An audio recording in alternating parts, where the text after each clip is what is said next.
बोकारो में सामूहिक गैंगरेप के शिकार हुई महिला सदर अस्पताल की बदइंतजामी का सामना करना पड़ रहा है।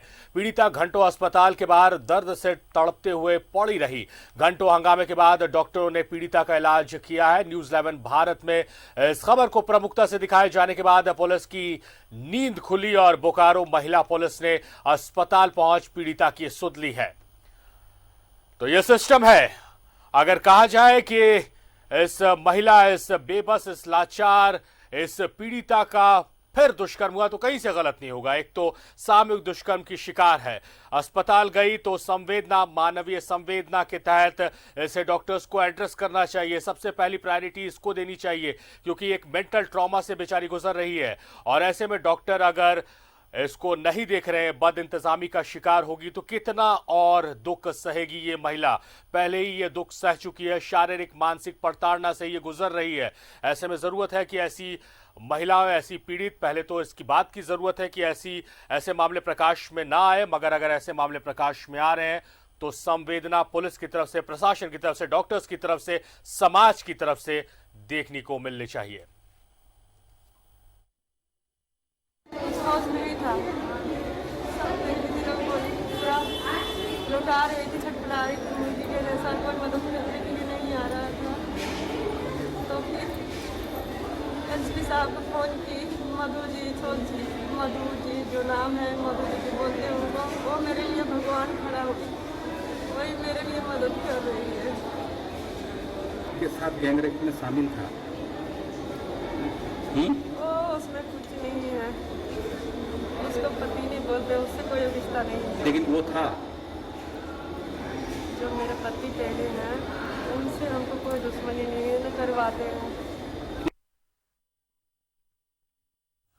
पहले तो दरिंदरों ने शिकार किया और फिर सिस्टम ने लाचार किया। दर्द भरी ये दास्तान है बोकारो की उस युवती की जिसके साथ पहले तो गैंगरेप हुआ और उसके बाद पुलिस ने उससे रेप के साक्ष्य मांगे।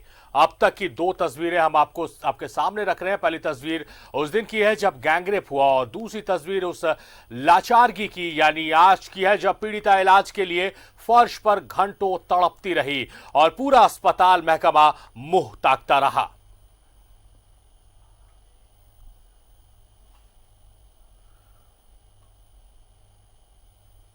और अगर ये तस्वीरें सामने आई हैं तो इसका जिम्मेदार सिर्फ पुलिस प्रशासन और डॉक्टर नहीं, समाज का हर वो शख्स, हर वो इंसान है जो खुद को समाज का हिस्सा बताता है, क्योंकि जिम्मेदारी सबकी है, जिम्मेदारी आपकी है, जिम्मेदारी हमारी है कि इस तरह के जब मामले प्रकाश में आए, अगर इंसाफ नहीं मिल रहा है तो समाज का हर एक शख्स आगे आए और सवाल पूछे।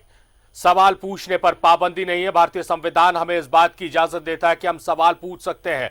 आप पुलिस से सवाल पूछे, आप डॉक्टर से सवाल पूछे, आप प्रशासन से सवाल पूछे कि आखिर क्यों नहीं अब तक इसे इंसाफ मिला, क्यों नहीं इसका इलाज हो रहा है।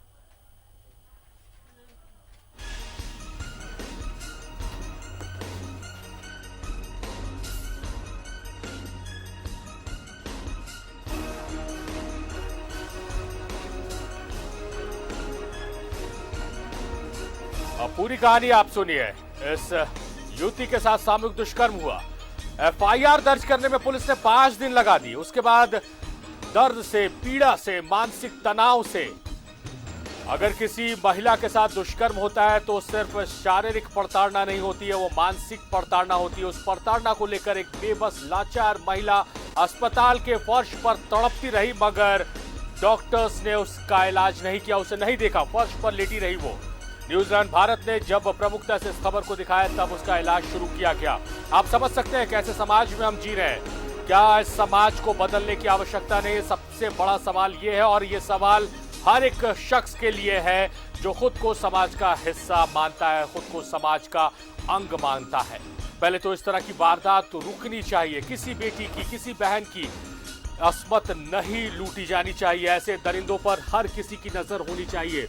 सिर्फ पुलिस का काम नहीं है अपराध रोकना, ये काम आपका भी है, ये काम हमारा भी है।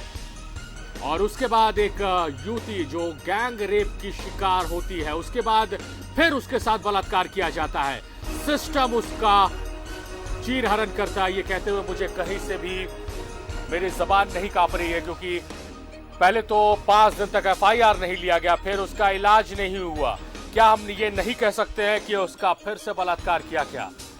उसे जरूरत थी कि कोई उसके सिरहाने खड़ा होता, उसे इस बात का भरोसा दिलाता कि प्रशासन, पुलिस, डॉक्टर, समाज उसके साथ है, उसे इंसाफ जरूर मिलेगा, उसके गुनहगारों को सख्त से सख्त सजा दिलाई जाएगी। मगर हुआ क्या, 5 दिन तक एफआईआर के लिए भटकती रही युवती, फिर इलाज के लिए भटकती रही युवती।